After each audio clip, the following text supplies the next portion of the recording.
بسم اللہ الرحمن الرحیم۔ خواتین و حضرات،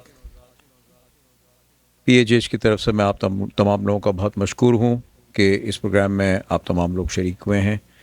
پروگرام کا باقاعدہ آغاز تلاوت کلام پاک سے کرتے ہیں۔ میں گزارش کروں گا وکیل وقت سے کہ آ کے تلاوت کر لیں۔ اعوذ باللہ من الشیطان الرجیم، بسم اللہ الرحمن الرحیم، الحمد للہ رب العالمین، الرحمن الرحیم، مالک یوم الدین، ایاک نعبد و ایاک نستعین، اہدنا الصراط المستقیم، صراط الذین انعمت علیہم غیر المغضوب علیہم ولا الضالین۔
کاؤنٹلیس نمبر آف ٹائم سنا ہوگا،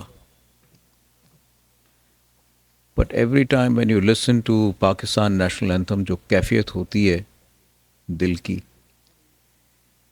اس کو بیان کرنا مشکل ہوتا ہے۔ اللہ تعالیٰ ہمارے ملک کی تمام مشکلات آسان کرے اور ہمارے ملک کو ترقی، کامیابی اور خوشحالی کے راستے پہ گامزن کرے۔ خواتین و حضرات، آج ہمارے ساتھ ایک بہت ہی یونیک گیسٹ موجود ہیں، ایئر کوموڈور ریٹائرڈ خالد چشتی صاحب۔ ہماری خوش نصیبی ہے کہ ایئر کوموڈور صاحب ہیوسٹن تشریف لائے بسلسلہ جناح لائبریری کی افتتاح کے سلسلے میں، جو کہ قائد اعظم فاؤنڈیشن کے پلیٹ فارم سے جس کا افتتاح کل کیا گیا ہے۔ اور آپ لوگوں کے علم میں ہوگا کہ قائد اعظم فاؤنڈیشن کے روح رواں بنیادی طور پہ 3 شخصیات ہیں ہمارے ہیوسٹن کی، بہت ہی محترم، معتبر، جناب ڈاکٹر آصف قدیر صاحب، جناب طاہر بھٹی صاحب اور جناب تنویر احمد صاحب۔ ان تینوں کی کاوشوں سے Quaid Azam library, general library کا کل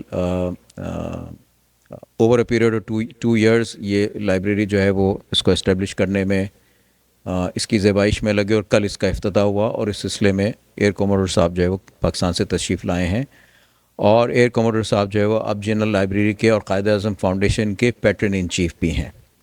تو جناب خالد چشتی صاحب کو جناح صاحب سے عشق کیسے ہوا یہ تو وہ خود ہی بتائیں گے۔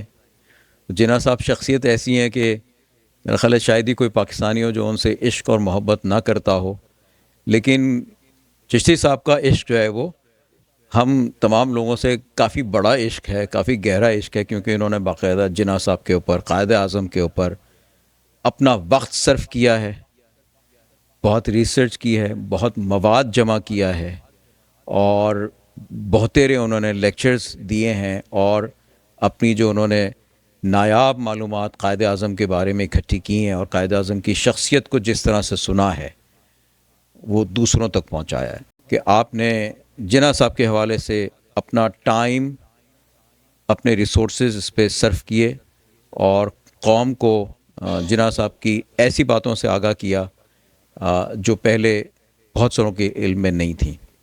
تو وداؤٹ فردر اڈیو میں ریکویسٹ کروں گا کموڈر خالد چشتی صاحب سے کہ آئیں اور اپنی پریزنٹیشن دیں۔ Thank you so much. بسم اللہ الرحمن الرحیم۔ آنریبل سراج صاحب اور Pakistan association of great eastern, thank you very much for having me. اور میرے لیے یہ ایک اسپیشل پریشر ہے کہ half the audience have listen to my talk yesterday. I have to make it more interesting, I don't know. But probably the love of Qaid Azam is so deep in our hearts and minds. They've thought to spare yet again about a 1 hour session and come all the way from their homes in pretty cold weather. But I'm so grateful that PFGH thought of considered me to be one of the speakers. اور یہ میرے لیے نہ صرف اعزاز ہے کہ میں یہاں آیا ہوں، بلکہ with the kind courtesy of doctor Asif اور طاہر بھٹی صاحب who have I can claim now one-sided at least that they're great friends, and they thought that 20 years of my humble contribution as a small admirer. I told the girl that I don't know about you, but had I been in India, I would have been still in a 5-star hotel, lekin probably dishwashing capacity mein. That's what I believe. I may sound emotional, but having said that, I'll go over it again, and my pardon to those obviously who heard me yesterday, that why did we need Pakistan? These are the pictures that I show to the youth and I'm sharing with you. These are the minarets you must have noticed the missing. This is Badshah Mosque of Lahore. You do not see the tomb at the top. They are not there. It is not the picture which was taken before the construction was complete. خواتین و حضرات، سکھوں نے حکومت کی year 1768 سے 1849 تک. And then Maharaja Ranjit Singh took over 1799. And during the bloodshed, اس شک کی بنیاد پر کہ اس مسجد کے میناروں پر توپیں گاڑی گئی ہیں اور زمین پر فائر کیا جا رہا ہے، زمین سے فائر کر کے ان میناروں کو شہید کر دیا گیا. اس مسجد کو گھوڑوں کے استبل میں کنورٹ کر دیا گیا. آنے والے کئی دہائیوں میں اس مسجد میں نہ اذان ہوئی نہ نماز ہوئی. پھر انگریز آ گئے 1849 میں، اور 1930 تک اس مسجد کی حالت ایسی ہی رہی. There comes 1930. Some influential Muslims approached the British کہ اس مسجد کی حالت کو ریوائیو کریں، کیونکہ اتنی خستہ ہے اور اس کی بے حرمتی بھی ہو رہی ہے. تو this is the time the British promised to release some funds annually for the restoration of this mosque. اور آپ کو بتاتے ہوئے یہ مجھے شدید احساس ہے بتانے میں کہ یہ مسجد اس حالت میں تھی، اور آہستہ آہستہ جب اس مسجد پر کام شروع ہوا تو یہ الٹیمیٹلی جس حالت میں آج مسجد ہے، یہ 1960 میں مکمل ہوئی، پاکستان بننے کے 13 سال بعد. یہ میں پکچر آپ کو اس لیے دکھا رہا ہوں ٹو کنونس یو کہ جب آپ محکوم ہوتے ہیں اور غیر آپ پر حکومت کرتے ہیں تو آپ کی عبادت گاہیں اس طرح کی ہوتی ہیں، اور جب آپ خود حاکم ہوتے ہیں اور آزاد ہوتے ہیں تو آپ کی عبادت گاہیں اس طرح کی ہوتی ہیں.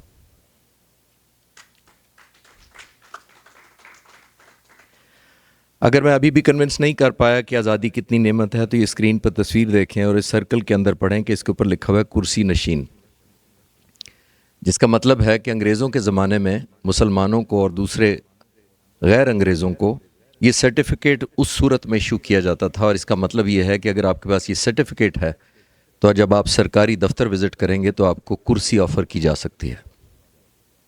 That is why we needed Pakistan.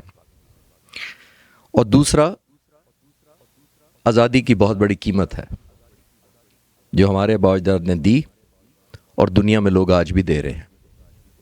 آزاد نہ ہونے کی سزا، اور یہ ون سائیڈڈ دی جاتی ہے لوگوں کو. یہ کیونکہ ہم نے وقت نہیں دیکھا تو شاید ہم اس طرح آزادی کی قدر نہیں کر پاتے. ویلیو کیا ہے؟ یہ ان لوگوں سے پوچھئے جو اس حالت میں مائیگریٹ کر کے ہندوستان سے پاکستان آئے. جس طرح سفر گزرا وہ یہ تھا، اور جس حالت میں پہنچے وہ یہ حالت تھی. آزادی اس لیے چاہیے تھی. ٹرینوں میں لوگ سفر کر کے ہندوستان سے آتے تھے، 10,000 لوگ چلتے تھے ٹرین سے، 5,000 زندہ پہنچتے تھے، 5,000 ڈیڈ باڈیز پہنچتی تھی. رستے میں 5,000 لوگ قتل کر دیے جاتے تھے، اپروکسیمیٹ ہاف. ٹرین کا جو فرش تھا وہ خون سے لدا ہوتا تھا، کیونکہ اس زمانے میں ایکسپلوسیو ویپنز نہیں تھا اتنا عام، تو قتل کیا جاتا تھا نیزے، تلواروں، خنجر سے.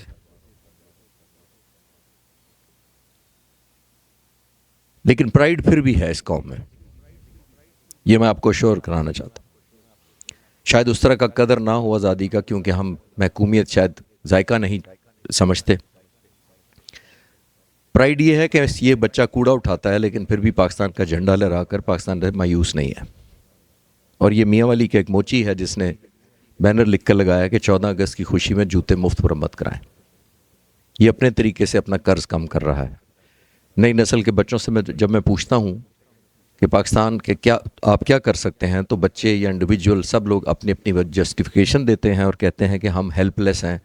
میں ایک ہاؤس وائف ہوں، میں ایک چھوٹا سا بزنس مین ہوں، میں ایک اسٹوڈنٹ ہوں، میں ایک ٹیچر ہوں، ہم کیا کریں. لیکن پھر میں ان کو تصویر دکھا کر کہتا ہوں کہ آپ اس موچی سے تو زیادہ ہیلپ لیس نہیں ہیں، یا اس بچے سے تو زیادہ لیس پرویلیج نہیں ہے اس ملک میں. بہت سارے لوگ مجھ سے سوال کرتے ہیں کہ had we been better off had we remain part of India. And then میں ان کو یہ تصویر دکھاتا ہوں. یہ شالمی بازار لاہور کی تصویر ہے. یہ تھوک کی مارکیٹ تھی اور ہے ابھی بھی. پورے پنجاب سے گاہک اس مارکیٹ میں سودا سلف لینے آتے تھے، تھوک. اس زمانے میں یہ کولڈ ڈرنک اور جوسز اور سوڈا نہیں ہوتا تھا، اور یہ پیٹ باٹلز پانی کی نہیں ہوتی تھی، تو پانی پلانے کا واحد سورس ہوتا تھا دکاندار خود. 99% دکانیں جیسے میں نے عرض کیا ہندوؤں کی تھی، تو انہوں نے ہندو گاہکوں کے لیے ایک کٹورا یا باؤل رکھا ہوا تھا میٹل کا یا مٹی کا، اور مسلمانوں کو پانی ایک بانس کے ذریعے ٹرانسفر کیا جاتا تھا کہ برتن ناپاک نہ ہو جائے. ہمیں پاکستان اس لیے چاہیے تھا. میری انسپریشن کہاں سے شروع ہوئی اور میرا کیا واسطہ اس ٹاپک کے اوپر؟ میں تو ایک فائٹر جہاز اڑاتا تھا، 35 سال میں نے سرو کر لیا، حکومت پاکستان نے مجھے عزت دی، تو مجھے آج پاکستان میں گولف کھیلتے ہونا چاہیے تھا، یا نیٹ فلکس پہ فلم دیکھنی چاہیے تھی بیٹھ کے گھر میں کافی پیتے ہوئے. But I have flown in on the very kind invitation of doctor Asif Qadeer صاحب اور طاہر بھٹی صاحب اور تنویر صاحب to be part of Quaid Azam foundation, because I am really honoured that they considered کہ میری کنٹریبیوشن اس طرح کی ہے that I join them as a team. خواتین و حضرات، زندگی 3 لیول پر گزاری جا سکتی ہے through which you can be unforgettable. جب میں ریٹائر ہوا، یہ میرا شوق ریٹائرمنٹ سے پہلے کا ہے، میں ابھی وجہ ایکسپلین کرتا ہوں.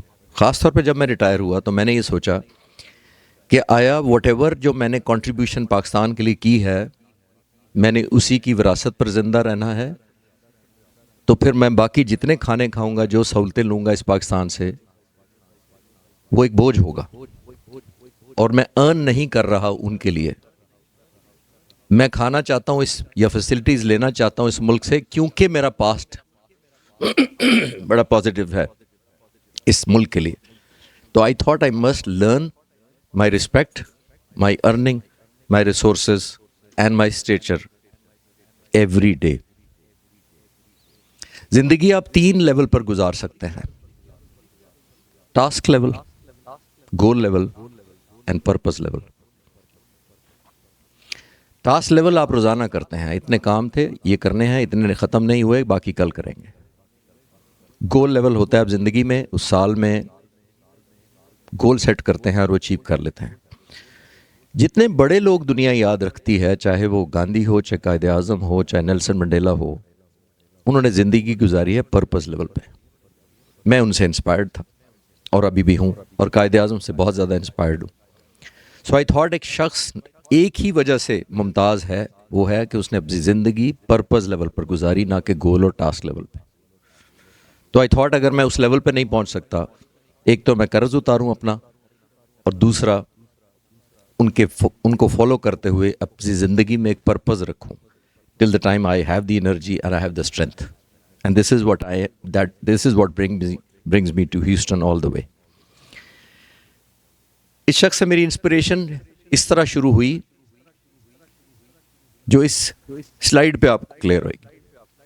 میں آپ کو چیلنج کرنا چاہتا ہوں خواتین و حضرات کہ find me one leader from any part of the world, from any period of human history, a leader who did not live like the people he led, who did not dress like the people he led, he did not eat or drink like the people he led, and who did not even speak the language of the people he led.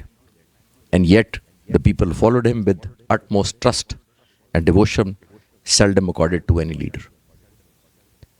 یہ unique شخص تھا.